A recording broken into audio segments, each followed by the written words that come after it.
Yoga Club, santuário sagrado de meditação.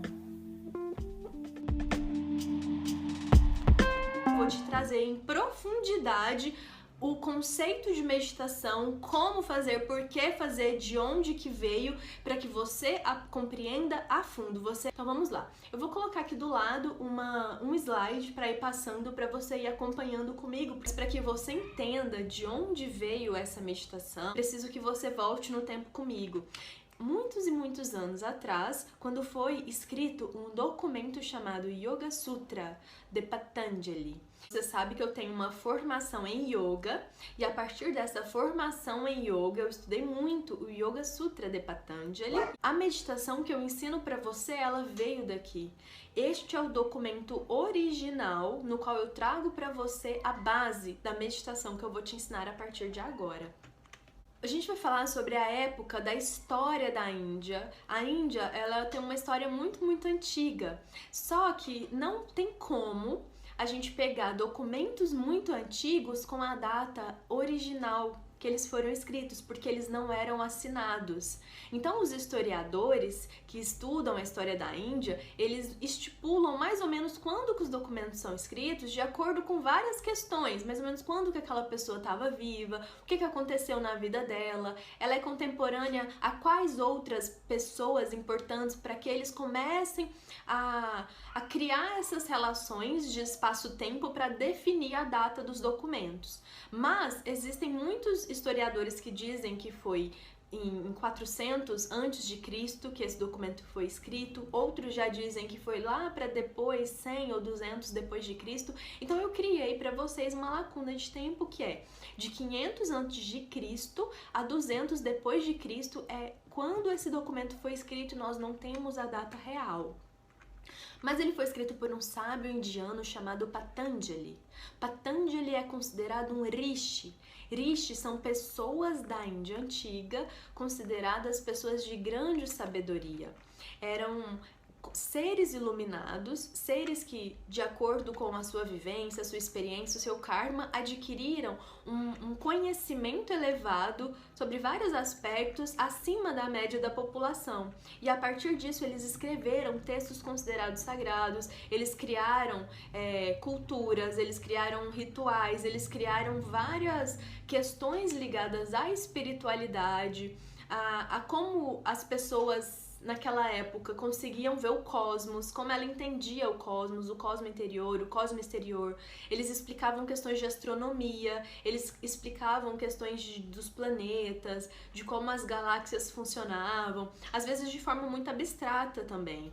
Eles não tinham o conhecimento científico que nós temos hoje, obviamente, mas então eles faziam isso em forma de poemas, em forma de abstrações. Esses sábios antigos, eles tinham essa visão mais mística da vida, do ser humano, da formação do mundo, da formação do homem, mas eles também tinham alguns conhecimentos muito profundos, tanto de relacionamentos, de inter-relação, de como que o ser humano se relaciona com os outros seres humanos e como esses seres humanos se relacionam com Deus.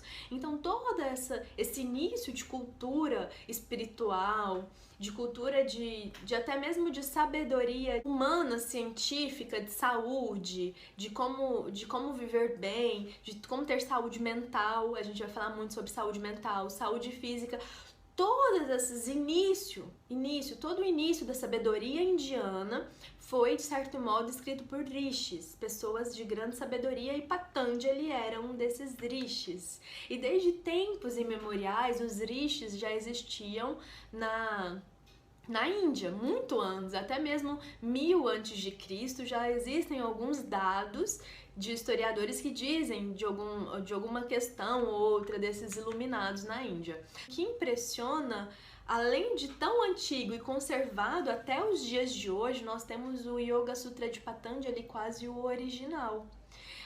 Não só isso, é a sabedoria que quase 500 a.C., vamos colocar assim, 200, 300 a.C., Patanjali já vinha tendo esse tipo de lucidez, desse tipo de sabedoria. É isso que eu quero trazer para que vocês entendam o quão atual isso é para nós.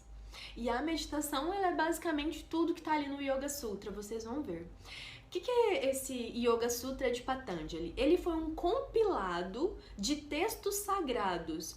Tudo que já tinha sido escrito, muitos textos vieram antes do Yoga Sutra, porque Patanjali, ele não criou tudo da cabeça dele, já existiam muitos escritos, já existia um pensamento da época. Patanjali é posterior ao budismo, então ele trouxe algumas questões do budismo, ele trouxe algumas questões do jainismo, ele trouxe algumas questões do Rig Veda, que é o documento sagrado mais antigo da cultura hindu, ele trouxe também questões da Upanishad, do Sankhya. Então tudo isso ele foi trazendo pequenos aspectos, colocando o pensamento da época e também algo que ele acreditava que era diferente do pensamento de outros, e fez esse compilado, organizou em 4 capítulos em formato de sutras. Sutras é como se fossem pequenas frases, ele precisava economizar palavras para que ficasse o mais conciso possível.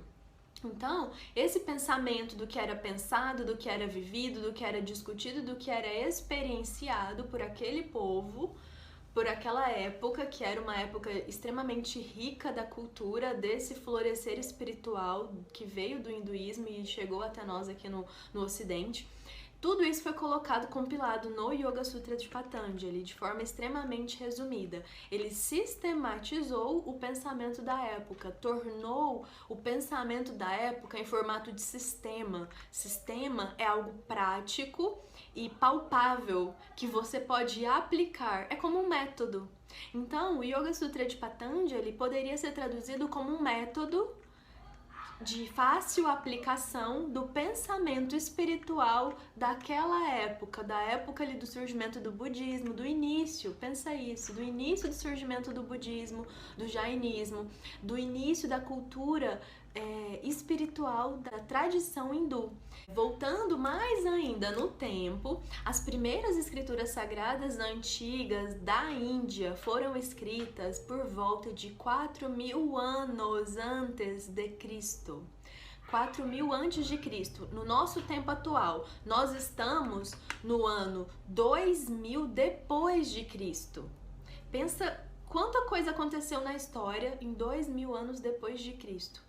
Pensa agora que os textos da Índia foram escritos há mais de 2.000 anos antes de Cristo, ou seja, se a gente pensar no tempo atual, há 4.000 anos atrás. Mas eles dizem que foi há 4.000 anos antes de Cristo, há 6.000 anos atrás, é muito, muito tempo, pensa só isso comigo. E esses textos são Vedas, existem 4 Vedas. E esses Vedas podem ser equiparados com a Bíblia Católica. Se for tentar comparar ele com a Bíblia Católica, seria no sentido de que, a partir da Bíblia Católica, surgiu o cristianismo, que é uma base de religião. A partir do cristianismo, foram subdivididos em várias outras religiões, como, por exemplo, vou dar 3 exemplos: o protestantismo, o catolicismo, a igreja ortodoxa. Então, tudo isso eles seguem, de certo modo, o cristianismo original que veio de um livro, de uma história contada. Mesmo assim, dentro do protestantismo, a gente ainda vai ter a igreja luterana e a igreja presbiteriana. O livro original ramificou religiões diferentes. Na Índia, os Vedas deram origem também a diversas religiões diferentes. Cada uma dessas religiões se basearam em determinados deuses principais, determinadas partes dos livros originais. Então, só nesse sentido, a gente poderia fazer uma correlação entre os Vedas, esses primeiros textos sagrados, e a Bíblia, para entender as religiões da Índia, assim como a gente entende as religiões do Brasil. Lá na cultura hindu, no hinduísmo, é como se a gente pensasse isso. O cristianismo poderia ser equiparado ao hinduísmo. Dentro do cristianismo, como eu falei para vocês, existem várias subcategorias. A religião da Índia predominante é o hinduísmo. E dentro do hinduísmo, nós temos várias subcategorias, como o Vaishnavismo, o Shaivismo, o Shaktismo e o Smartismo. São as principais subcategorias, e dentro dessas subcategorias ainda existem outras ramificações. Então essas são as religiões da Índia. Alguns rishis ajudaram na composição dos Vedas.